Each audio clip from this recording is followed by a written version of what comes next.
Hello, everyone. If you like what I do, I'd really appreciate your support. Leave a comment, hit that like button, and subscribe to the channel. Today, we continue our reading journey, Harry Potter and the Philosopher's Stone, Joanne Rowling. Chapter 6, The Journey from Platform 9 3/4. Harry's last month with the Dursleys wasn't fun. True, Dudley was now so scared of Harry he wouldn't stay in the same room, while Aunt Petunia and Uncle Vernon didn't shut Harry in his cupboard, force him to do anything, or shout at him. In fact, they didn't speak to him at all. Half terrified, half furious, they acted as though any chair with Harry in it was empty. Although this was an improvement in many ways, it did become a bit depressing after a while. Harry kept to his room with his new owl for company. He had decided to call her Hedwig, a name he had found in a history of magic. His school books were very interesting. He lay on his bed reading late into the night, Hedwig swooping in and out of the open window as she pleased. It was lucky that Aunt Petunia didn't come in to hoover anymore, because Hedwig kept bringing back dead mice. Every night before he went to sleep, Harry ticked off another day on the piece of paper he had pinned to the wall, counting down to September the 1st. On the last day of August, he thought he'd better speak to his aunt and uncle about getting to King's Cross Station next day, so he went down to the living room, where they were watching a quiz show on television.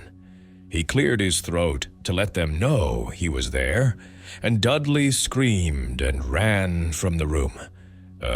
Uncle Vernon?" Uncle Vernon grunted to show he was listening. I need to be at King's Cross tomorrow to go to Hogwarts." Uncle Vernon grunted again. "Would it be all right if you gave me a lift?" Grunt. Harry supposed that meant yes. "Thank you." He was about to go back upstairs when Uncle Vernon actually spoke. "Funny way to get to a wizard school, the train. Magic carpets all got punctures, have they?" Harry didn't say anything. "Where is this school, anyway?" "I don't know," said Harry, realizing this for the first time. He pulled the ticket Hagrid had given him out of his pocket. "I just take the train from platform 9 3/4 at 11 o'clock, he read. His aunt and uncle stared. "Platform what?" 9 3/4. "Don't talk rubbish," said Uncle Vernon. "There is no platform 9 3/4. "It's on my ticket." "Barking," said Uncle Vernon. "Howling mad, the lot of them. You'll see. You just wait. All right, we'll take you to King's Cross. We're going up to London tomorrow anyway, or I wouldn't bother." "Why are you going to London?" Harry asked, trying to keep things friendly. "Taking Dudley to hospital," growled Uncle Vernon. "Got to have that ruddy tail removed before he goes to Smeltings." Harry woke at 5 o'clock the next morning and was too excited and nervous to go back to sleep. He got up and pulled on his jeans because he didn't want to walk into the station in his wizard's robes. He'd change on the train. He checked his Hogwarts list yet again to make sure he had everything he needed, saw that Hedwig was shut safely in her cage, and then paced the room, waiting for the Dursleys to get up. 2 hours later, Harry's huge, heavy trunk had been loaded into the Dursleys' car. Aunt Petunia had talked Dudley into sitting next to Harry, and they had set off. They reached King's Cross at 10:30. Uncle Vernon dumped Harry's trunk onto a trolley and wheeled it into the station for him. Harry thought this was strangely kind, until Uncle Vernon stopped dead, facing the platforms with a nasty grin on his face. "Well, there you are, boy. Platform 9, platform 10. Your platform should be somewhere in the middle, but they don't seem to have built it yet, do they? He was quite right, of course. There was a big plastic number 9 over one platform, and a big plastic number 10 over the one next to it, and in the middle, nothing at all. "Have a good term," said Uncle Vernon with an even nastier smile. He left without another word. Harry turned and saw the Dursleys drive away. All three of them were laughing. Harry's mouth went rather dry. What on earth was he going to do? He was starting to attract a lot of funny looks because of Hedwig. He'd have to ask someone. He stopped a passing guard, but didn't dare mention platform 9 3/4. The guard had never heard of Hogwarts, and when Harry couldn't even tell him what part of the country it was in, he started to get annoyed, as though Harry was being stupid on purpose. Getting desperate, Harry asked for the train that left at 11 o'clock, but the guard said there wasn't one. In the end, the guard strode away, muttering about time wasters. Harry was now trying hard not to panic. According to the large clock over the arrivals board, he had 10 minutes left to get on the train to Hogwarts, and he had no idea how to do it. He was stranded in the middle of a station with a trunk he could hardly lift, a pocket full of wizard money, and a large owl. Hagrid must have forgotten to tell him something you had to do, like tapping the third brick on the left to get into Diagon Alley. He wondered if he should get out his wand and start tapping the ticket box between platforms 9 and 10. At that moment, a group of people passed just behind him, and he caught a few words of what they were saying. Packed with muggles, of course. Harry swung round. The speaker was a plump woman who was talking to 4 boys, all with flaming red hair. Each of them was pushing a trunk like Harry's in front of him, and they had an owl. Heart hammering, Harry pushed his trolley after them. They stopped, and so did he, just near enough to hear what they were saying. "Now, what's the platform number?" said the boy's mother. 9 3/4, piped a small girl, also red-headed, who was holding her hand. "Mum, can't I go?" "You're not old enough, Ginny. Now be quiet. All right, Percy, you go first." What looked like the oldest boy marched towards platforms 9 and 10. Harry watched, careful not to blink in case he missed it. But just as the boy reached the divide between the two platforms, a large crowd of tourists came swarming in front of him, and by the time the last rucksack had cleared away, the boy had vanished. "Fred, you next," the plump woman said. "I'm not Fred. I'm George," said the boy. "Honestly, woman, call yourself our mother. Can't you tell I'm George?" "Sorry, George, dear." "Only joking, I am Fred," said the boy, and off he went. His twin called after him to hurry up, and he must have done, because a second later he had gone. But how had he done it? Now the third brother was walking briskly towards the ticket barrier. He was almost there. And then, quite suddenly, he wasn't anywhere. There was nothing else for it. "Excuse me," Harry said to the plump woman. "Hello, dear," she said. "First time at Hogwarts? Ron's new too." She pointed at the last and youngest of her sons. He was tall, thin, and gangling, with freckles, big hands and feet, and a long nose. "Yes," said Harry. The thing is, I don't know how to get onto the platform," she said kindly, and Harry nodded. "Not to worry," she said. "All you have to do is walk straight at the barrier between platforms 9 and 10. Don't stop, and don't be scared you'll crash into it. That's very important. Best do it at a bit of a run if you're nervous. Go on, go now, before Ron." Okay," said Harry. He pushed his trolley round and stared at the barrier. It looked very solid. He started to walk towards it. People jostled him on their way to platforms 9 and 10. Harry walked more quickly. He was going to smash right into that ticket box, and then he'd be in trouble. Leaning forward on his trolley, he broke into a heavy run. The barrier was coming nearer and nearer. He wouldn't be able to stop. The trolley was out of control. He was a foot away. He closed his eyes, ready for the crash. It didn't come. He kept on running. He opened his eyes.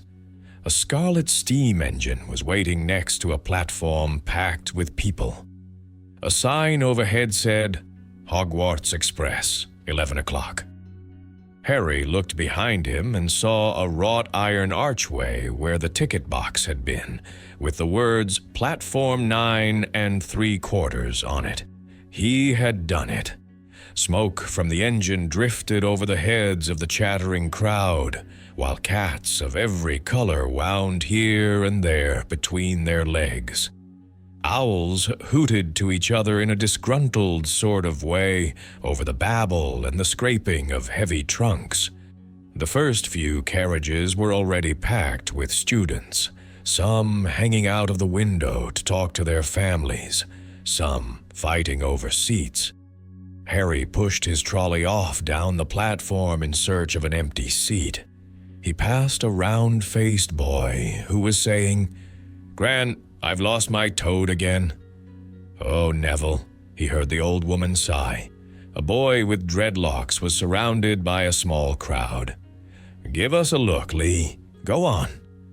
The boy lifted the lid of a box in his arms, and the people around him shrieked and yelled as something inside poked out a long, hairy leg. Harry pressed on through the crowd until he found an empty compartment near the end of the train. He put Hedwig inside first, and then started to shove and heave his trunk towards the train door. He tried to lift it up the steps, but could hardly raise one end, and twice he dropped it painfully on his foot. "Want a hand?" It was one of the red-haired twins he'd followed through the ticket box. "Yes, please," Harry panted. "Oi, Fred, come here and help." With the twins' help, Harry's trunk was at last tucked away in a corner of the compartment. "Thanks," said Harry, pushing his sweaty hair out of his eyes. "What's that?" said one of the twins suddenly, pointing at Harry's lightning scar. "Blimey," said the other twin. "Are you?" "He is," said the first twin. "Aren't you?" he added to Harry. "What?" said Harry. "Harry Potter," chorused the twins.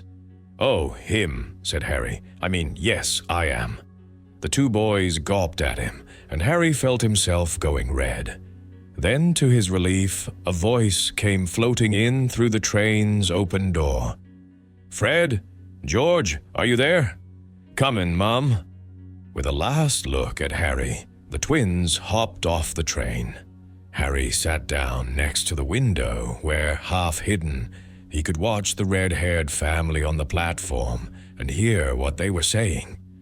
Their mother had just taken out her handkerchief. "Ron, you've got something on your nose." The youngest boy tried to jerk out of the way, but she grabbed him and began rubbing the end of his nose. "Mom, giraffe." He wriggled free. "Ah, has Ickle Ronnie got some fink on his nosy?" said one of the twins. "Shut up," said Ron. "Where's Percy?" said their mother. "He's coming now." The oldest boy came striding into sight. He had already changed into his billowing black Hogwarts robes, and Harry noticed a shiny red and gold badge on his chest with the letter P on it. "Can't stay long, Mother," he said. "I'm up front. The prefects have got 2 compartments to themselves."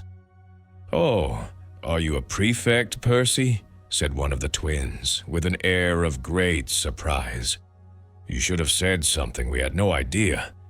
"Hang on, I think I remember him saying something about it," said the other twin. "Once? Or twice? A minute? All summer." "Oh, shut up," said Percy the prefect. "How come Percy gets new robes anyway?" said one of the twins. "Because he's a prefect," said their mother fondly. "All right, dear. Well, have a good term. Send me an owl when you get there." She kissed Percy on the cheek, and he left. Then she turned to the twins. "Now, you two, this year you behave yourselves. If I get one more owl telling me you've blown up a toilet or..." "Blown up a toilet? We've never blown up a toilet." "Great idea, though. Thanks, Mom." "It's not funny. And look after Ron." "Don't worry, Ickle Ronikins is safe with us." "Shut up," said Ron again. He was almost as tall as the twins already, and his nose was still pink where his mother had rubbed it. "Hey, Mom, guess what? Guess who we just met on the train?" Harry leant back quickly so they couldn't see him looking. "You know that black-haired boy who was near us in the station? Know who he is?" "Who?" "Harry Potter." Harry heard the little girl's voice. "Oh, Mom, can I go on the train and see him, Mom? Oh, please." "You've already seen him, Ginny, and the poor boy isn't something you goggle at in a zoo." "Is he really? Fred, how do you know?" "Asked him. Saw his scar. It's really there, like lightning." "Poor dear. No wonder he was alone." "I wondered. He was ever so polite when he asked how to get onto the platform." "Never mind that. Do you think he remembers what you-know-who looks like?" Their mother suddenly became very stern. "I forbid you to ask him, Fred. No, don't you dare. As though he needs reminding of that on his first day at school." "All right, keep your hair on." A whistle sounded. "Hurry up," their mother said, and the three boys clambered onto the train. They leant out of the window for her to kiss them goodbye, and their younger sister began to cry. "Don't, Ginny. We'll send you loads of owls." "We'll send you a Hogwarts toilet seat." "George." "Only joking, Mom." The train began to move. Harry saw the boys' mother waving, and their sister, half laughing, half crying, running to keep up with the train until it gathered too much speed. Then she fell back and waved. Harry watched the girl and her mother disappear as the train rounded the corner. Houses flashed past the window. Harry felt a great leap of excitement. He didn't know what he was going to, but it had to be better than what he was leaving behind. The door of the compartment slid open, and the youngest red-headed boy came in. "Anyone sitting there?" he asked, pointing at the seat opposite Harry. "Everywhere else is full." Harry shook his head, and the boy sat down. He glanced at Harry, and then looked quickly out of the window, pretending he hadn't looked. Harry saw he still had a black mark on his nose. "Hey, Ron." The twins were back. "Listen, we're going down the middle of the train. Lee Jordan's got a giant tarantula down there."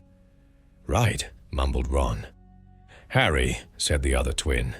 "Did we introduce ourselves? Fred and George Weasley. And this is Ron, our brother. See you later, then." "Bye," said Harry and Ron. The twins slid the compartment door shut behind them. "Are you really Harry Potter?" Ron blurted out.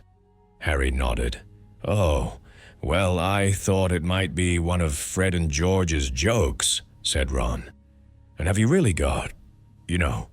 He pointed at Harry's forehead. Harry pulled back his fringe to show the lightning scar. Ron stared. "So, that's where you-know-who?" "Yes," said Harry, "but I can't remember it." "Nothing?" said Ron eagerly. "Well, I remember a lot of green light, but nothing else." "Wow," said Ron. He sat and stared at Harry for a few moments. Then, as though he had suddenly realized what he was doing, he looked quickly out of the window again. "Are all your family wizards?" asked Harry, who found Ron just as interesting as Ron found him. Yes, I think so," said Ron. "I think Mom's got a second cousin who's an accountant, but we never talk about him." "So you must know loads of magic already." The Weasleys were clearly one of those old wizarding families the pale boy in Diagon Alley had talked about. "I heard you went to live with Muggles," said Ron. "What are they like?" "Horrible. Well, not all of them. My aunt and uncle and cousin are, though. Wish I'd had 3 wizard brothers." "5, said Ron. For some reason, he was looking gloomy. "I'm the 6th in our family to go to Hogwarts. You could say I've got a lot to live up to. Bill and Charlie have already left. Bill was head boy, and Charlie was captain of Quidditch. Now Percy's a prefect. Fred and George mess around a lot, but they still get really good marks, and everyone thinks they're really funny. Everyone expects me to do as well as the others, but if I do, it's no big deal, because they did it first. You never get anything new, either, with 5 brothers. I've got Bill's old robes, Charlie's old wand, and Percy's old rat." Ron reached inside his jacket and pulled out a fat gray rat, which was asleep. "His name's Scabbers, and he's useless. He hardly ever wakes up. Percy got an owl from my dad for being made a prefect, but they couldn't have I got Scabbers instead." Ron's ears went pink. He seemed to think he'd said too much, because he went back to staring out of the window. Harry didn't think there was anything wrong with not being able to afford an owl.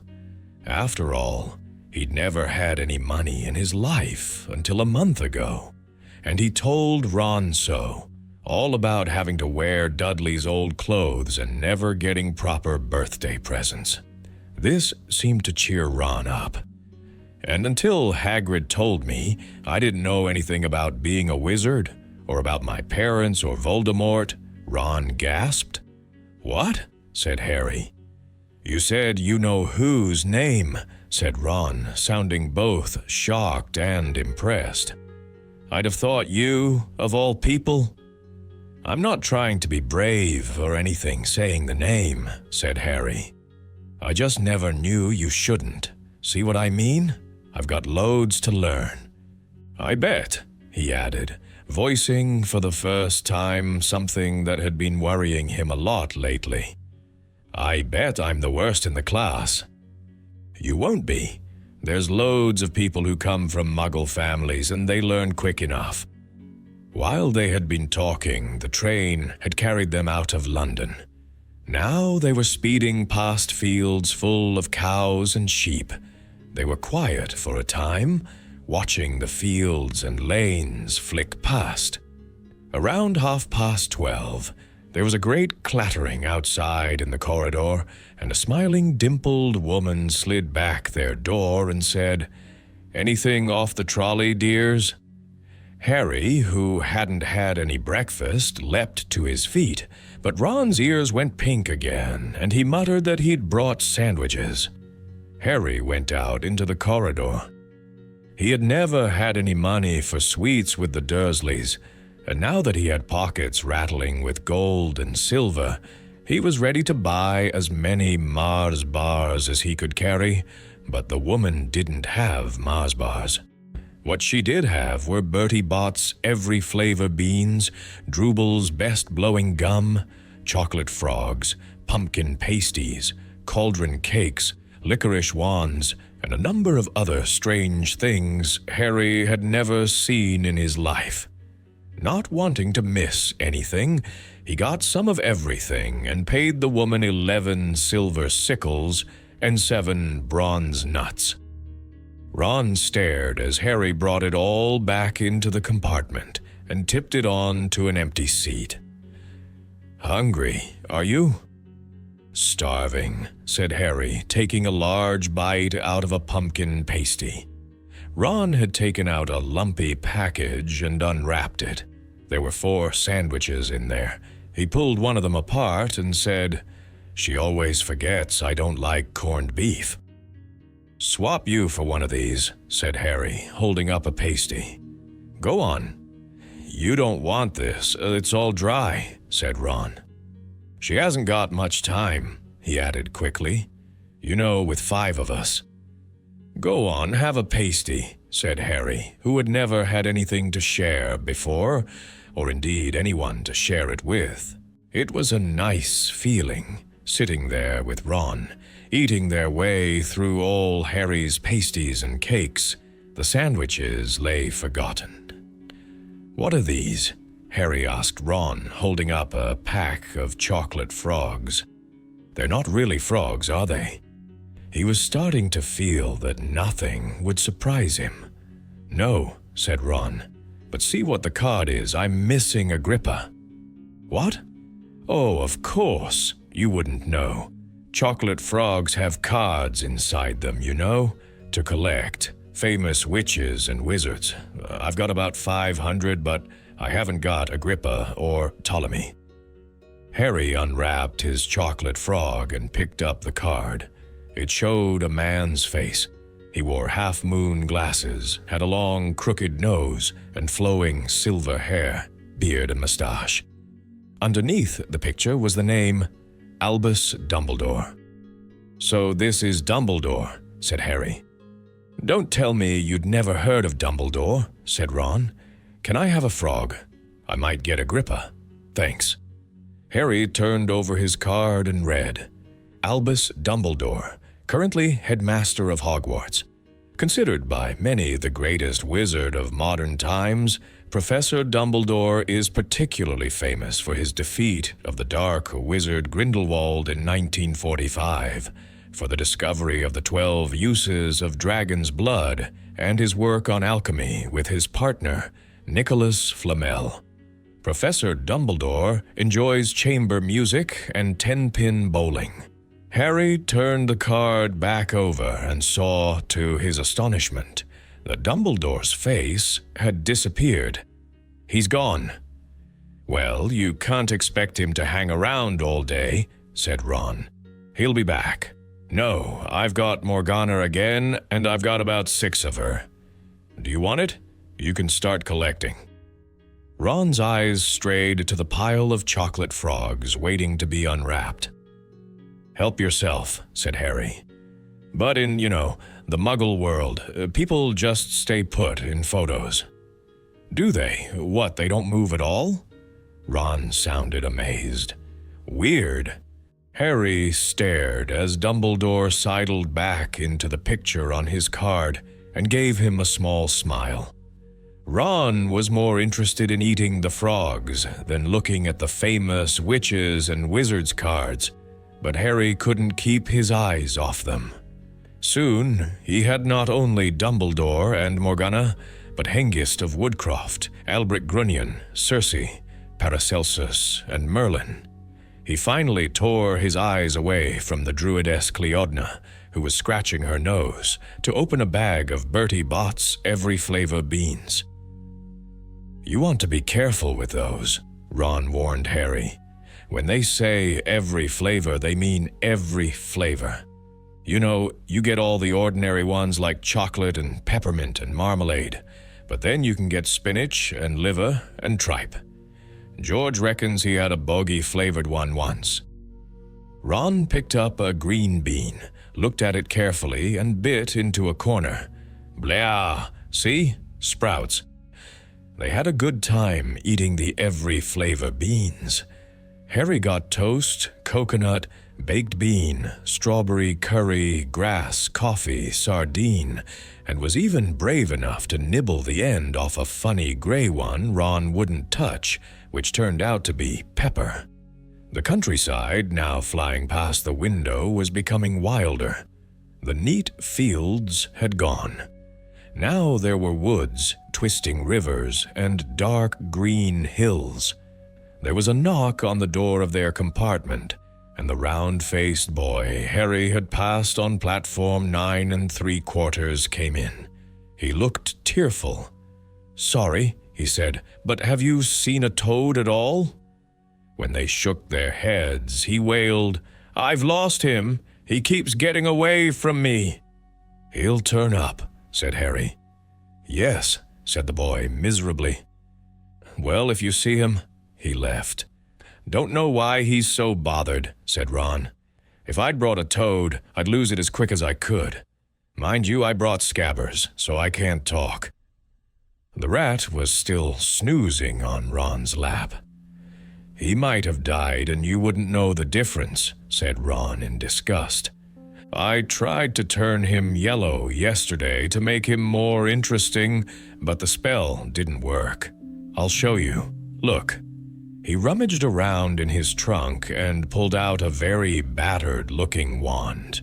It was chipped in places, and something white was glinting at the end. "Unicorn hair's nearly poking out. Anyway," he had just raised his wand when the compartment door slid open again. The toadless boy was back, but this time he had a girl with him. She was already wearing her new Hogwarts robes. "Has anyone seen a toad? Neville's lost one," she said. She had a bossy sort of voice, lots of bushy brown hair, and rather large front teeth. "We've already told him we haven't seen it," said Ron. But the girl wasn't listening. She was looking at the wand in his hand. "Oh, are you doing magic? Let's see it then." She sat down. Ron looked taken aback. All right." He cleared his throat. "Sunshine, daisies, buttermellow, turn this stupid fat rat yellow." He waved his wand, but nothing happened. Scabbers stayed gray and fast asleep. "Are you sure that's a real spell?" said the girl. "Well, it's not very good, is it? I've tried a few simple spells just for practice, and it's all worked for me. Nobody in my family's magic at all. It was ever such a surprise when I got my letter, but I was ever so pleased. Of course, it's the very best school of witchcraft there is.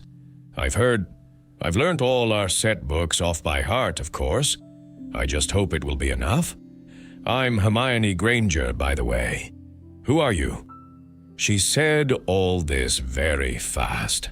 Harry looked at Ron and was relieved to see by his stunned face that he hadn't learnt all the set books off by heart either.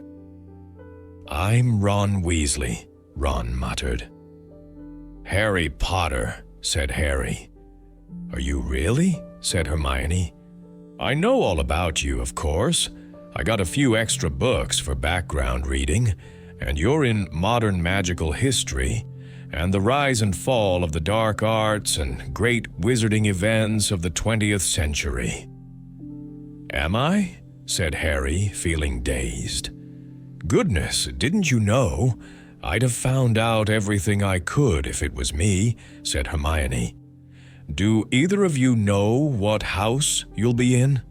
I've been asking around, and I hope I'm in Gryffindor. It sounds by far the best. I hear Dumbledore himself was one, but I suppose Ravenclaw wouldn't be too bad. Anyway, we'd better go and look for Neville's toad. You two had better change, you know? I expect we'll be there soon." And she left, taking the toadless boy with her. "Whatever house I'm in, I hope she's not in it," said Ron. He threw his wand back into his trunk.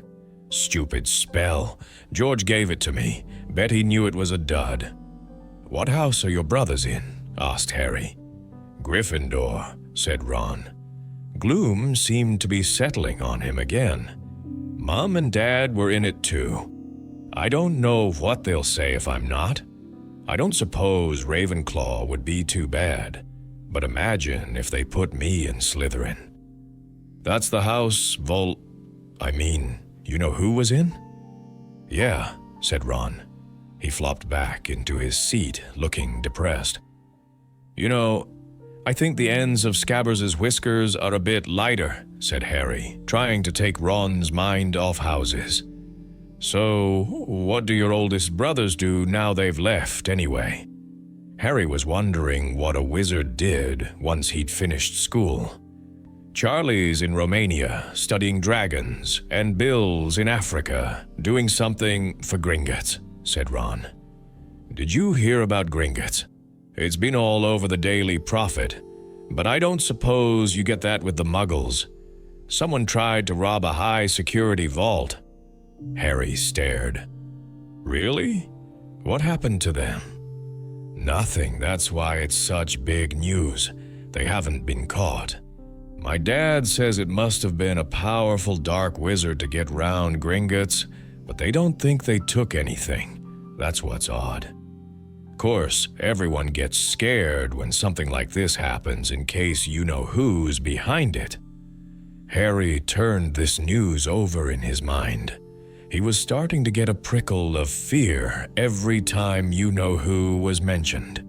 He supposed this was all part of entering the magical world, but it had been a lot more comfortable saying Voldemort without worrying. "What's your Quidditch team?" Ron asked. I don't know any," Harry confessed. "What?" Ron looked dumbfounded. "Oh, you wait. It's the best game in the world." And he was off, explaining all about the 4 balls and the positions of the 7 players, describing famous games he'd been to with his brothers and the broomstick he'd like to get if he had the money. He was just taking Harry through the finer points of the game when the compartment door slid open yet again. But it wasn't Neville the Toadless Boy or Hermione Granger this time. 3 boys entered, and Harry recognized the middle one at once. It was the pale boy from Madame Malkin's robe shop. He was looking at Harry with a lot more interest than he'd shown back in Diagon Alley. "Is it true?" he said. "They're saying all down the train that Harry Potter's in this compartment. So, it's you, is it?" "Yes," said Harry. He was looking at the other boys. Both of them were thick-set and looked extremely mean. Standing either side of the pale boy, they looked like bodyguards. "Oh, this is Crabbe and this is Goyle," said the pale boy carelessly, noticing where Harry was looking. "And my name's Malfoy, Draco Malfoy." Ron gave a slight cough, which might have been hiding a snigger. Draco Malfoy looked at him. "Think my name's funny, do you? No need to ask who you are. My father told me all the Weasleys have red hair, freckles, and more children than they can afford." He turned back to Harry. "You'll soon find out some wizarding families are much better than others, Potter. You don't want to go making friends with the wrong sort. I can help you there." He held out his hand to shake Harry's, but Harry didn't take it. "I think I can tell who the wrong sort are for myself. Thanks," he said coolly. Draco Malfoy didn't go red, but a pink tinge appeared in his pale cheeks. "I'd be careful if I were you, Potter," he said slowly. "Unless you're a bit politer, you'll go the same way as your parents. They didn't know what was good for them either. You hang around with riff-raff like the Weasleys, and that Hagrid and it'll rub off on you." Both Harry and Ron stood up. Ron's face was as red as his hair. "Say that again," he said. "Oh, you're going to fight us, are you?" Malfoy sneered. "Unless you get out now," said Harry, more bravely than he felt, because Crabbe and Goyle were a lot bigger than him or Ron. "But we don't feel like leaving, do we, boys? We've eaten all our food and you still seem to have some." Goyle reached towards the chocolate frogs next to Ron. Ron leapt forward, but before he'd so much as touched Goyle, Goyle let out a horrible yell. Scabbers the rat was hanging off his finger, sharp little teeth sunk deep into Goyle's knuckle. Crabbe and Malfoy backed away as Goyle swung Scabbers round and round, howling, and when Scabbers finally flew off and hit the window, all 3 of them disappeared at once. Perhaps they thought there were more rats lurking among the sweets, or perhaps they'd heard footsteps, because a second later, Hermione Granger had come in. "What has been going on?" she said, looking at the sweets all over the floor and Ron picking up Scabbers by his tail. "I think he's been knocked out," Ron said to Harry. He looked closer at Scabbers. No, I don't believe it. He's gone back to sleep." And so he had. "You've met Malfoy before?" Harry explained about their meeting in Diagon Alley. "I've heard of his family," said Ron darkly. "They were some of the first to come back to our side after you-know-who disappeared. Said they'd been bewitched. My dad doesn't believe it. He says Malfoy's father didn't need an excuse to go over to the dark side." He turned to Hermione. "Can we help you with something?" "You'd better hurry up and put your robes on. I've just been up the front to ask the driver, and he says we're nearly there. You haven't been fighting, have you? You'll be in trouble before we even get there." "Scabbers has been fighting, not us," said Ron, scowling at her. "Would you mind leaving while we change?" "All right. I only came in here because people outside are behaving very childishly, racing up and down the corridors," said Hermione in a sniffy voice. "And you've got dirt on your nose, by the way. Did you know?" Ron glared at her as she left. Harry peered out of the window. It was getting dark. He could see mountains and forests under a deep purple sky. The train did seem to be slowing down. He and Ron took off their jackets and pulled on their long black robes. Ron's were a bit short for him. You could see his trainers underneath them. A voice echoed through the train. "We will be reaching Hogwarts in 5 minutes' time. Please leave your luggage on the train. It will be taken to the school separately." Harry's stomach lurched with nerves, and Ron, he saw, looked pale under his freckles. They crammed their pockets with the last of the sweets and joined the crowd thronging the corridor. The train slowed right down and finally stopped. People pushed their way towards the door and out onto a tiny, dark platform. Harry shivered in the cold night air. Then a lamp came bobbing over the heads of the students, and Harry heard a familiar voice. Furs years over here. All right there, Harry?" Hagrid's big, hairy face beamed over the sea of heads. "Come on, follow me. Any more Furs years? Mind your step now. Furs years, follow me."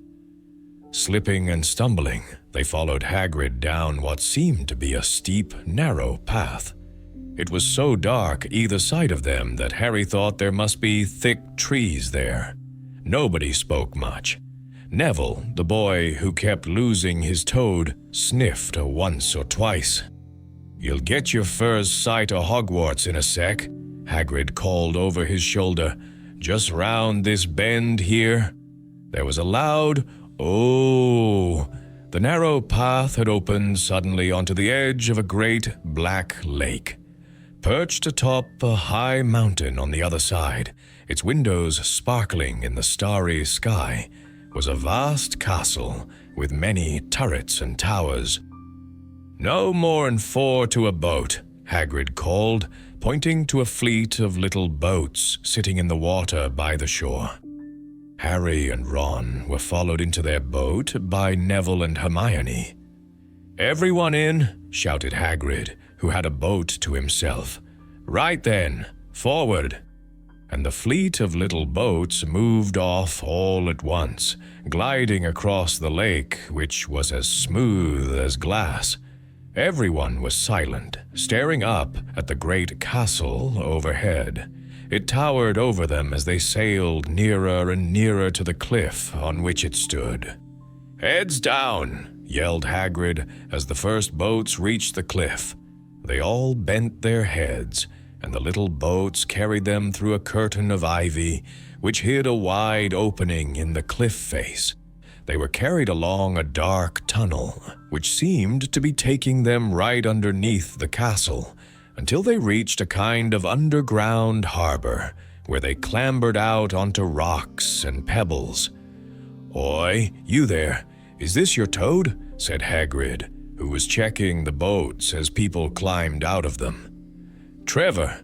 cried Neville blissfully, holding out his hands. Then they clambered up a passageway in the rock after Hagrid's lamp, coming out at last onto smooth, damp grass right in the shadow of the castle.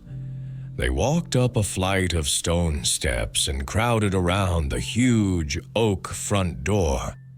"Everyone here? You there still got your toad?" Hagrid raised a gigantic fist and knocked 3 times on the castle door.